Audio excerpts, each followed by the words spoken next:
جی آج ہم کریں گے ایک لیٹر اور ہمارے خط کا موضوع یہ ہوگا کہ آپ کا چھوٹا بھائی ہاسٹل میں مقیم ہے، پڑھائی کے سلسلے میں شہر سے دور ہے، اور ان حالات میں وہ اپنے کچھ ایسے دوستوں کی محفل میں اٹھنا بیٹھنا شروع ہو گیا ہے کہ اسے بہت سی مزید بری عادتیں پڑھنے کے ساتھ ساتھ سگریٹ نوشی کی بھی عادت پڑ گئی ہے۔ آپ نے خط لکھ کر اس کو اس کام سے منع کرنا ہے اور اس کو سمجھانا ہے کہ والدین نے اس کو تعلیم کے سلسلے میں گھر سے اور شہر سے دور بھیجا ہے، اس کے اعلیٰ مستقبل، روشن مستقبل کی خاطر انہوں نے یہ قدم اٹھایا ہے، لہٰذا وہ گھر سے دور رہتے ہوئے، ہاسٹل میں رہتے ہوئے بھرپور توجہ اپنی پڑھائی پر دے اور اپنی جتنی بھی یہ غلط قسم کی سرگرمیاں ہیں، خصوصی طور پر سگریٹ نوشی سے جو آپ نے اس کو روکنا ہے، اس حوالے سے آپ نے اس کو خط لکھنا ہے۔ سب سے پہلے خط کا پیٹرن جو آپ موبائل اسکرین پر دیکھ رہے ہیں، اس کے بعد آپ نے خیریت دریافت کرنی ہے بھائی کی، پھر اس کو کہیں کہ امید ہے تم خیریت سے ہوگے، لیکن تمہاری وجہ سے گھر میں خیریت نہیں رہی۔ کل ابو جان مارکیٹ گئے، وہاں ان کی ملاقات خلیل انکل کے بیٹے سے ہو گئی جو تمہارے کالج میں ہی پڑھتا اور اسی ہاسٹل میں رہتا ہے جہاں تم رہتے ہو۔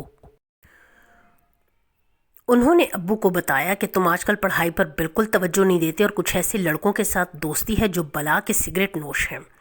تم بھی اکثر ان کے ساتھ سگریٹ کے کش لگاتے دیکھے گئے ہو۔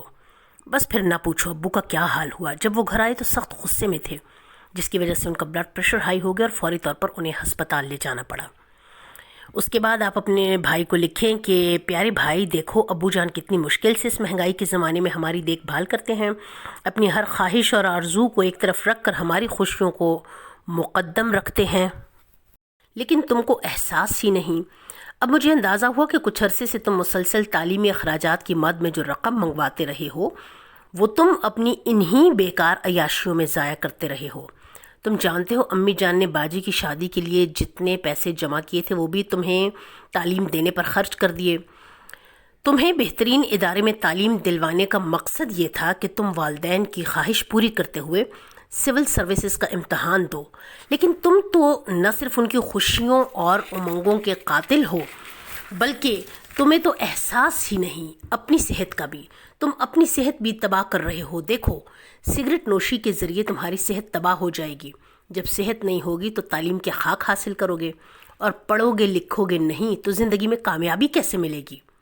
پھر بھائی کو احساس دلائیں کہ میرے بھائی، تمہاری وجہ سے ہم سب بہت پریشانی میں ہیں، اور اس وقت جس صورتحال میں سب گھر والے ہیں تمہیں ان سب کا احساس ہونا چاہیے۔ بھائی کو احساس دلائیں کہ والدین نے اسے اعلیٰ تعلیمی ادارے میں اچھی تعلیم اور اچھے مستقبل کے لیے بھیجا ہے، لہٰذا اسے کہیں کہ ہوش کے ناخن لو، مکمل توجہ اپنی پڑھائی پر دو اور ایسے لڑکوں سے دوستی فوراً ترک کر دو جن کی وجہ سے تم اپنی منزل نہ پا سکو۔ بھائی کو بتائیں کہ یاد رکھو، راستہ بھٹک گئے تو منزل نہیں ملے گی۔ سگریٹ نوشی چھوڑ دو اور راہ راست پر آ کر اپنے والدین کے بارے میں سوچو۔ پھر خط کا آپ کا وائنڈ اپ ہوگا جس میں آپ اس کو کہیں گے مجھے امید ہے